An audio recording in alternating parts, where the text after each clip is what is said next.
Mais là, vous avez quand même dû attendre pendant 3 ans avant oui, là, j'ai connu, la greffe et donc des dialyses lourdes. J'ai connu quelque chose que j'avais très peu connu lors de ma première greffe de rein, c'était la dialyse. Comme de nombreuses personnes en Belgique qui sont dialysées, c'est un traitement lourd qui prend du temps, puisque c'est 3 fois par semaine minimum pendant 4 heures, en sachant que les journées de dialyse, on peut pas faire grand-chose. Ouais, on peut pas faire grand-chose. Et donc c'est vrai que l'attente a été assez longue. Et puis c'est arrivé comme un cadeau de Noël. C'était véritablement un cadeau de Noël, un 18 décembre. Voilà, ça nous tombe dessus sans jamais savoir quand exactement. C'est la grosse surprise. Et là, je crois que les personnes comme Emma ou comme Angélique et toutes les personnes qui ont reçu ce don de la vie un jour, je crois que le vrai bonheur, c'est ce jour-là, quoi. Quand on nous annonce, voilà, on a un rein, on a un cœur pour vous.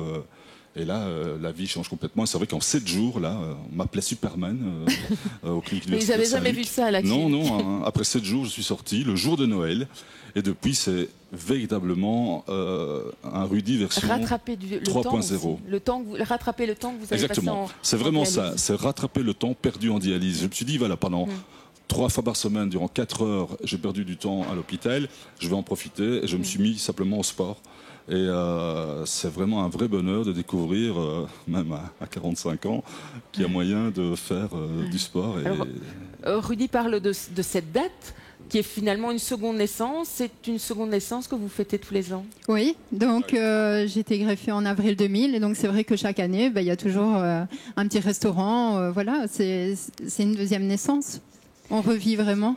C'est un anniversaire. Alors on a un peu discuté, Rudy, mais le don d'un organe est souvent intimement lié à la possible renaissance de quelqu'un, mais aussi à l'inéluctable mort d'une autre personne.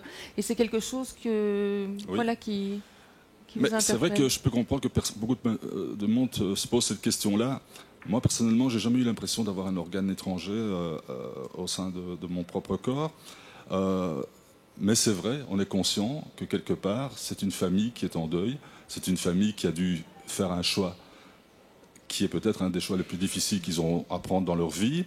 Et je crois que des émissions, des opérations comme la vôtre, c'est hyper important parce que le plus important, c'est d'en parler.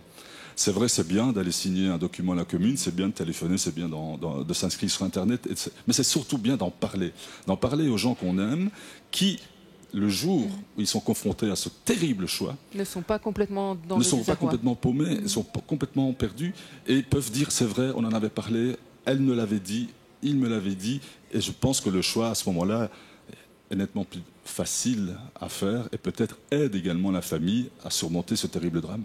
Merci à vous deux pour ce témoignage. Merci beaucoup.